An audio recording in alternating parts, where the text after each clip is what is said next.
আসসালামু আলাইকুম সবাইকে। কোয়ান্টিটেটিভ কেমিস্ট্রি এর সিকিউ সলভে সবাইকে স্বাগতম। আজকে যে এই কোশ্চেনটি আমরা নিলাম সেক্ষেত্রে আমরা দেখতে পাচ্ছি যে উদ্দীপকের ন্যায় তিনটি পাত্র দেওয়া রয়েছে। সেই পাত্রে আমরা দেখতে পাচ্ছি যে এখানে প্রথমে রয়েছে দ্বিক্ষারকীয় অম্ল এবং সাথে রয়েছে একক্ষারকীয় অম্ল, আলাদা আলাদা পরিমাণ এবং ঘনমাত্রা বিশিষ্ট। পরবর্তীতে আবার একটি অ্যাসিড রয়েছে। এই উক্ত দ্রবণে যে উপাদানগুলো দেওয়া আছে সেগুলো আমাদেরকে জানতে হবে সঠিকভাবে যে কোনটাকে কি বলা হয়। দেখো এখানে দ্বিক্ষারকীয় যে অম্ল তার ঘনমাত্রা হচ্ছে 0.2 মোলার এবং 200 মিলিলিটার আয়তন দেওয়া আছে, এবং অন্যদিকে এক অম্লীয় ক্ষারের ঘনমাত্রা দেওয়া আছে 0.3 মোলার এবং এর আয়তন দেওয়া আছে 300 মিলিলিটার। এই যে মানগুলো আলাদাভাবে দেওয়া আছে আয়তন এবং ঘনমাত্রা, এর মাধ্যমে আমাদেরকে কি বের করতে বলবে। সেক্ষেত্রে দেখো আমাদের কোশ্চেনটি দেখতে পারি যে কোশ্চেনে বলা হয়েছে যে এম পাত্রের দ্রবণের ঘনমাত্রা পিপিএম, পিপিবি এবং পিপিটি এককে নির্ণয় করো। আমরা এর ঘনমাত্রাগুলো আমরা আলাদা আলাদা পাত্রে দেখেছি যে বিভিন্ন ঘনমাত্রা দেয়া রয়েছে। সেক্ষেত্রে আমরা কোন বিষয়টি মানে ঘনমাত্রাকে কিভাবে পিপিটি, পিপিভি এবং পিপিএম এককে রূপান্তর করব। বিভিন্ন এককে রূপান্তর করতে বলা হয়েছে, তার আগে আমাদের জানা জরুরি যে এখানে পিপিএম, পিপিভি এবং পিপিটি কি। সেক্ষেত্রে আমরা যদি সংক্ষেপে একদম শর্টকাটে যদি আমরা বিষয়টি বের করি তাহলে যেই নিয়মটি হয় সেটি হচ্ছে পিপিএম হচ্ছে, এর যদি আমরা ফুল মিনিং বলি তাহলে পিপিএম হচ্ছে পার্টস পার মিলিয়ন। পিপিএম হচ্ছে কি পার্টস পার মিলিয়ন। অতএব এখানে পার্টস পার মিলিয়ন এককে রূপান্তর করার ক্ষেত্রে আমাদের যে ঘনমাত্রা দ্রষ্টব্য আর যে ঘনমাত্রা দেয়া থাকবে সেক্ষেত্রে আমরা ঘনমাত্রার সাহায্যে যে সমীকরণটি তৈরি করেছি সেটি হচ্ছে সিএম 10³ মানে 1000। অতএব ঘনমাত্রা এবং আণবিক ভরের সাথে 1000 গুণ দিলে আমরা পিপিএম পাবো। পিপিএম পাবো কিভাবে? ঘনমাত্রার সাথে আণবিক ভর এবং 10³ যদি গুণ দেই তাহলে কি পাবো? PPM parts per million. তারপর হচ্ছে পিপিভি। পিপিভি আছে কি? পিপিভি হচ্ছে পার্টস পার বিলিয়ন। তাহলে আমরা পিপিভি যদি দেখি, পিপিভির সাথে পিপিএম এর পার্থক্য হচ্ছে 1000 গুণ। তাহলে 1000 এখানে যদি আমরা এই সিএম এখানে এই পর্যন্ত হচ্ছে পিপিএম, তাহলে পিপিবি এককে রূপান্তর করতে হলে সিএম এর সাথে 10⁶ গুণ, অথবা আমরা এখানে 1000 করে বৃদ্ধি করব। এই কিসের মাধ্যমে? গুণনের মাধ্যমে, কারণ পার্টস পার মিলিয়ন আর এখানে পিপিবি হচ্ছে parts per billion, million billion, তারপরে দেওয়া আছে পার্টস পার ট্রিলিয়ন। তাহলে পিপিটি এককে নির্ণয় করতে হলে আমাদেরকে যেই ফর্মুলাটি ইউজ করতে হবে সেটি হচ্ছে সিএম। তাহলে নতুন একটি যে মান বৃদ্ধি হবে সেটি হচ্ছে আরও 1000 গুণ বেশি হবে। তাহলে প্রতিটি একক থেকে একটি এককে একটি পিপিএম জানা থাকলে পিপিএম পার্টস পার মিলিয়ন জানা থাকলে পার্টস পার বিলিয়ন নিতে হলে তার থেকে 1000 বেশি গুণ করতে হবে, এবং পিপিভি এর মানকে যদি আমরা পিপিটি এককে রূপান্তর করি তাহলে আরও একটি 1000 বেশি গুণ দিতে হবে। তাহলে খুব সংক্ষেপে যেই সূত্রগুলো তোমরা নোট করে নিতে পারো যে পিপিএম, পিপিবি এবং পিপিটি এককে নেওয়ার উপায়। সেক্ষেত্রে পিপিএম হচ্ছে সিএম 1000, পিপিভি হচ্ছে সিএম 1000-এর সাথে আরও 1000 10⁶ সংক্ষেপে, এবং অন্যদিকে পিপিটি হচ্ছে সিএম 10⁹। তাহলে এখানে আমরা যেই এককে পাবো সেগুলো হচ্ছে কি পিপিএম, পিপিবি এবং পিপিটি। এক্ষেত্রে দেখো এই সি হচ্ছে মোলার ঘনমাত্রা, সি হচ্ছে কি মোলার ঘনমাত্রা,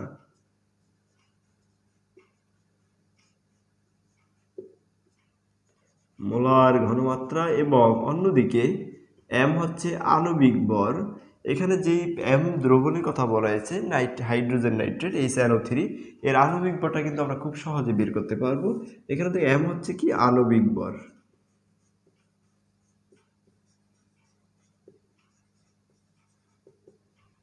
তাহলে আণবিক ভর বের করার ক্ষেত্রে আমাদের যে যৌগটি দেওয়া আছে হাইড্রোজেন নাইট্রেট, তাহলে হাইড্রোজেনের ভর আমরা জানি 1, নাইট্রোজেন হচ্ছে 14, অক্সিজেন হচ্ছে 16×3। তাহলে আমরা টোটালি যদি গুণ দিই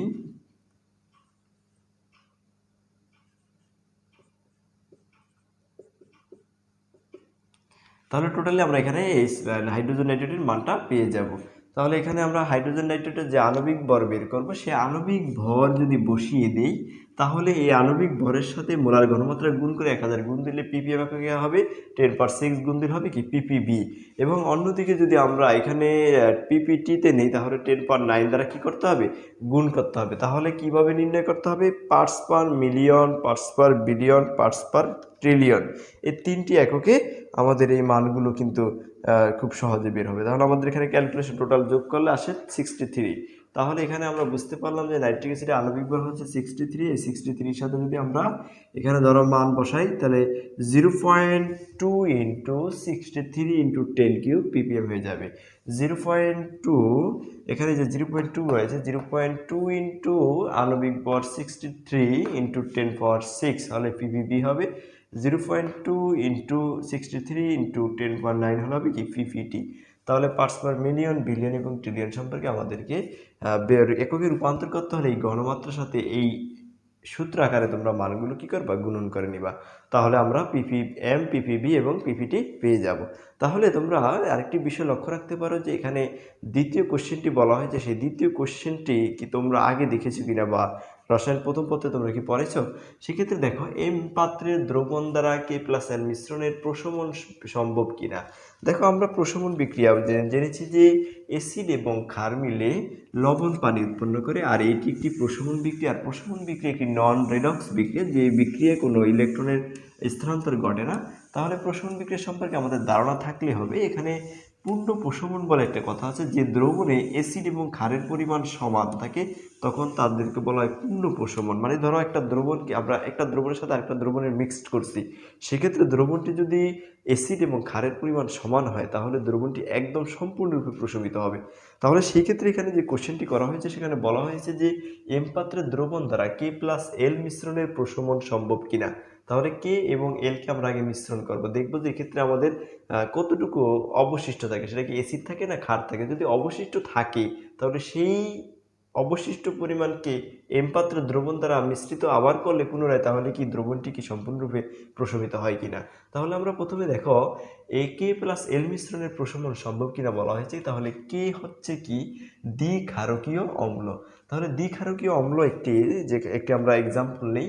দ্বিক্ষারকীয় অম্ল হচ্ছে যেখানে যেই অ্যাসিডটা হবে এখানে, সেই অ্যাসিডটা এর হাইড্রোজেন আয়ন মানে যে ইলেকট্রন ত্যাগ করবে সেটা 2টি পরমাণু হতে হবে। যেমন ধরো দ্বিক্ষারকীয় অম্ল হচ্ছে H2SO4। তাহলে আমরা দ্বিক্ষারকীয় অম্ল পেয়েছি কি H2SO4। আর অন্যদিকে আমরা এক অম্লীয় ক্ষার, অর্থাৎ এক অম্লীয় ক্ষার হচ্ছে একটি হাইড্রোক্সিল মাইনাস আয়ন হবে, তাহলে সোডিয়াম হাইড্রোক্সাইড, এবং সাথে দেখো নাইট্রিক অ্যাসিড দেওয়া আছে। তাহলে টোটালি আমরা যৌগগুলো তুলে ধরতে পারলাম। তাহলে প্রথম পাত্রে যে আমরা যেভাবে অ্যান্সারটা করব খুব খুব সহজ নিয়মে করব, সেই নিয়মটি তোমরা পূর্বেও করেছো। আমরা টাইট্রেশন বিক্রিয়ার ন্যায় করব একে ইকুইভ্যালেন্টের মাধ্যমে। তাহলে দেখো দ্বিক্ষারকীয় অম্ল এখানে আমরা পেয়েছি কি সালফিউরিক অ্যাসিড। তাহলে লিখতে পারি যে 0. কোন পাত্রের ক্ষেত্রে, এটা হচ্ছে কে পাত্রে,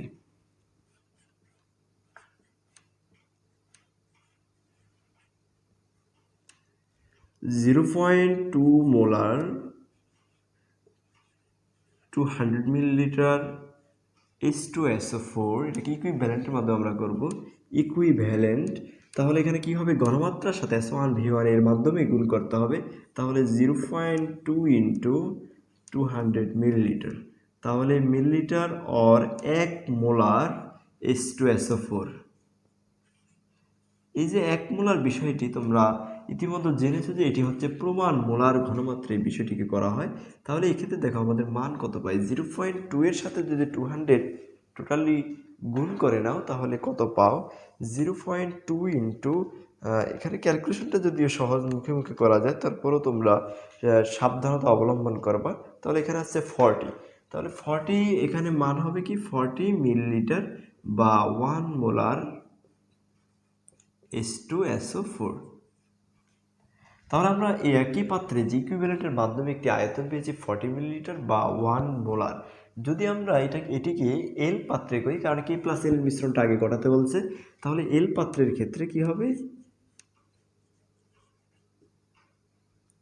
0.3 মোলার। দেখো আমরা দেখতে পাচ্ছি যে 0.3 মোলার 300 মিলিলিটার, 0.3 মোলার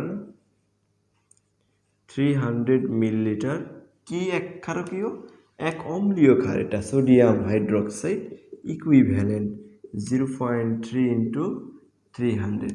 তাহলে এখানে কত হবে তোমরা ইতিমধ্যে বলতে পারবা, যেহেতু এখানে এটি সব কী হবে, গুণ হবে 1 মোলার সোডিয়াম হাইড্রোক্সাইড।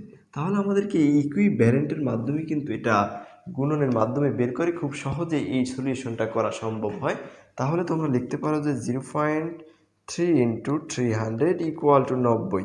তাহলে এখানে আমরা 90 মিলিলিটার পাবো, যেটি ইকুইভ্যালেন্ট করার মাধ্যমে 90 মিলিলিটার বা 1 মোলার সোডিয়াম হাইড্রোক্সাইড। তাহলে দেখো এখানে আমরা যে বিষয়টি পেলাম এক কথায়, যে 0.3 সাথে 300 মিলিলিটার যদি গুণ করি তাহলে 1 মোলার সোডিয়াম হাইড্রোক্সাইড, যা প্রমাণ মোলারে 90 মিলিলিটার। দেখো আমরা যদি বিক্রিয়াটি মিশ্রণ করি তাহলে আমরা দেখো বিক্রিয়াটিতে কি উৎপন্ন করে, বিক্রিয়াটি কি উৎপন্ন হয়, সালফ্রিক অ্যাসিডের সাথে K plus N, sulphuric acid plus sodium hydroxide. তাহলে অ্যাসিড প্লাস ক্ষার অবশ্যই লবণ পানি উৎপন্ন হবে।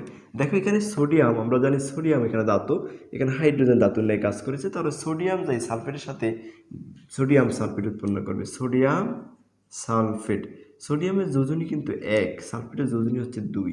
তাহলে দেখো সোডিয়ামের এই যোজনী, সালফেটের যোজনী 2 সোডিয়ামের কাছে বসছে, সোডিয়ামের যোজনী 1 এখানে সালফেটের সাথে বসছে।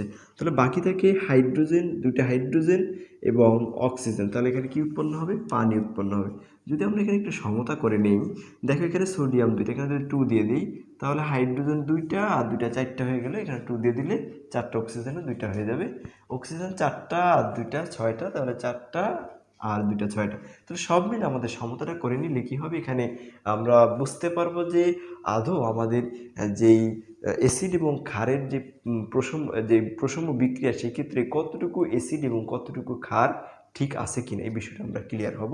এক্ষেত্রে দেখো এখানে যে বিষয়টি আমরা দেখতে পাচ্ছি যে 1 মোল সালফ্রিক অ্যাসিড, এখানে হাইড্রোজেন সালফেটের সামনে কিন্তু কোনো অণুর সংখ্যা নেই দেওয়া আলাদাভাবে, তাহলে এখানে বোঝা গেল যে এটি 1 মোল সালফ্রিক অ্যাসিড। তাহলে আমরা লিখতে পারি যে 1 মোল H2SO4 ইকুইভ্যালেন্ট, 1 মোল H2SO4 ইকুইভ্যালেন্ট কত মোল সোডিয়াম হাইড্রোক্সাইড, 2 মোল সোডিয়াম হাইড্রোক্সাইড। লিখতে পারি 2 মোল সোডিয়াম হাইড্রোক্সাইড। তাহলে এখানে বোঝানো হয়েছে যে 1 মোল সালফ্রিক অ্যাসিড প্রশমিত হয় 2 মোল সোডিয়াম হাইড্রোক্সাইড ক্ষার দ্বারা। তাহলে এখানে বোঝা গেল যে 1 মোল সালফ্রিক অ্যাসিড এর আয়তন যেটা, সেটা হচ্ছে 1 মোল সালফ্রিক অ্যাসিডের আয়তন 40 মিলিলিটার। তাহলে আমরা লিখতে পারি 1 মোল সালফ্রিক অ্যাসিড, 1 মোল সালফিউরিক অ্যাসিড কত মিলিলিটার, 40 মিলিলিটার, সেখানে 2 মোল সোডিয়াম হাইড্রোক্সাইড। তাহলে এখানে যে সালফ্রিক অ্যাসিডের পরিমাণ যে 40 মিলিলিটার, এটা 1 মোলের মান, আর এখানে 2 মোলের মান হচ্ছে 90 মিলিলিটার। তাহলে আমরা লিখতে পারি যে 1 মোল যদি সালফ্রিক অ্যাসিড 40 মিলিলিটার হয়, তাহলে 1 মোল সোডিয়াম হাইড্রোক্সাইড হবে 90/2 और 45 মিলিলিটার। অথবা তোমরা এভাবে লিখতে পারতে যে 2 মোল সোডিয়াম হাইড্রোক্সাইড সমান 90 মিলিলিটার সমান 2 মোল সালফ্রিক অ্যাসিড সমান 80 মিলিলিটার। বিষয়টি কি বোঝা গেছে কিনা? হ্যাঁ, তাহলে তোমরা বুঝলা যে 1 মোলের সাথে 1 মোলের ইকুইভ্যালেন্ট হবে, এখানে 1 মোলের সাথে 1 মোলই নিতে হবে। তাহলে আমরা বুঝলাম যে 1 মোল সালফ্রিক অ্যাসিড 40 মিলিলিটার হলে 1 মোল সোডিয়াম হাইড্রোক্সাইড হবে 45 মিলিলিটার। তাহলে কার পরিমাণ বেশি? পরিমাণ বেশি হচ্ছে ক্ষারের। কতটুকু বেশি আমরা বুঝতে পারি, এখানে 40 মানে 45, তাহলে 5 মিলিলিটার। তাহলে অবশিষ্ট ক্ষারের পরিমাণ,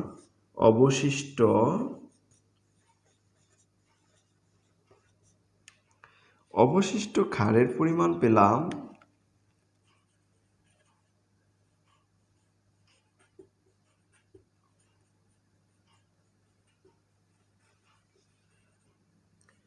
45 মাইনাস 40 ইকুয়াল টু 5 মিলিলিটার।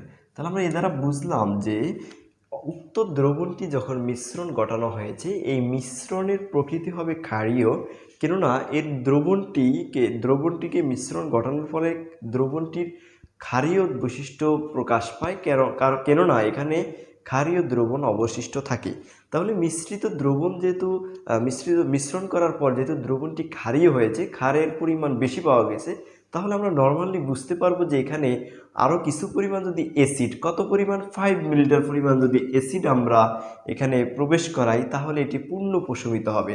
তাহলে দেখো এখানে কোশ্চেনটা বলা হয়েছে যে নাইট্রিক অ্যাসিড যে মিশ্রণের প্রশমন সম্ভব কিনা এম পাত্রের দ্রবণ দ্বারা। অবশ্যই এম পাত্রের দ্রবণ দ্বারা মিশ্রণ তৈরি করা মিশ্রণের প্রশমন সম্ভব, কেননা উদ্দীপকের এম পাত্রে অ্যাসিড দেওয়া আছে, এম পাত্রে কী দেওয়া আছে, অ্যাসিড দেওয়া আছে। আর আমাদের দ্রবণের মিশ্রণ করার পর অবশিষ্ট আছে ক্ষার। যেহেতু ক্ষার অবশিষ্ট আছে তাহলে এই ক্ষারকে প্রশমিত করতে অ্যাসিডের প্রয়োজন হবে, আর সেই অ্যাসিড হিসেবে আমাদের কোন পাত্র রয়েছে, এম পাত্র। তাহলে তোমরা আবার এই এম পাত্রের অ্যাসিডকে ওই ক্ষারের সাথে আবার বিক্রিয়া দেখাবা কিভাবে, তাহলে সেটা হবে এই মর্মে লিখতে হবে। তোমরা আশা করি এখানে বুঝতে পারছো 90 মিলিলিটার এবং কীভাবে 40 মিলিলিটার আসছে।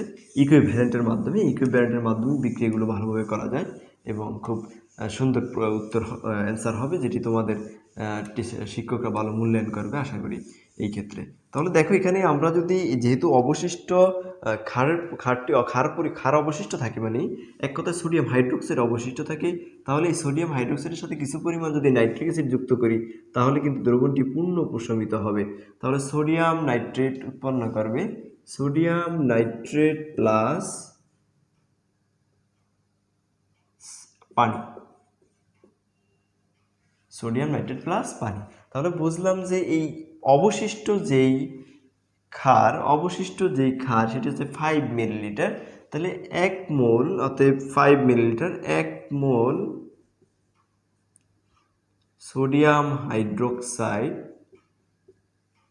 এর জন্য কত মোল, 1 মোল সোডিয়াম হাইড্রোক্সাইড যেহেতু 5 মিলিলিটার, 1 মোল সালফ্রিক অ্যাসিড এখানে 1 মোল সোডিয়াম হাইড্রোক্সাইড আর কত 5 মিলিলিটার কে প্রশমিত করতে প্রয়োজন হবে 1 মোল 5 মিলিলিটার নাইট্রিক অ্যাসিড। তারা বুঝতে পারছো যে এখানে যেহেতু ক্ষারীয় দ্রবণ অবশিষ্ট রয়েছে, এই ক্ষারীয় দ্রবণের সাথে যদি আমরা কিছু পরিমাণ অ্যাসিড, যে পরিমাণ ক্ষার অবশিষ্ট আছে সেই পরিমাণ অ্যাসিড নিলে কিন্তু এটি পূর্ণ প্রশমিত হবে। সেক্ষেত্রে দেখো এখানে কিন্তু অ্যাসিডের পরিমাণ আছে 50 মিলিলিটার, শুধু 5 মিলিলিটার কেন, যদি আরও প্রয়োজন হলে আমরা সেটা এখানে নতুন করে বিক্রিয়া করে আমরা মিশ্রণ করে পূর্ণ প্রশমন করা সম্ভব হতো। পরবর্তী আমাদের এই অধ্যায়ের জন্য যে সিকিউ সলভ ক্লাসটি রয়েছে, তোমরা এটি দেখার জন্য চোখ রাখতে হবে ইনফিনিটিভ সায়েন্স চ্যানেলে এবং আমাদের আশরাফুল সোহান ফেসবুক পেজে। সবাইকে ধন্যবাদ। আসসালামু আলাইকুম।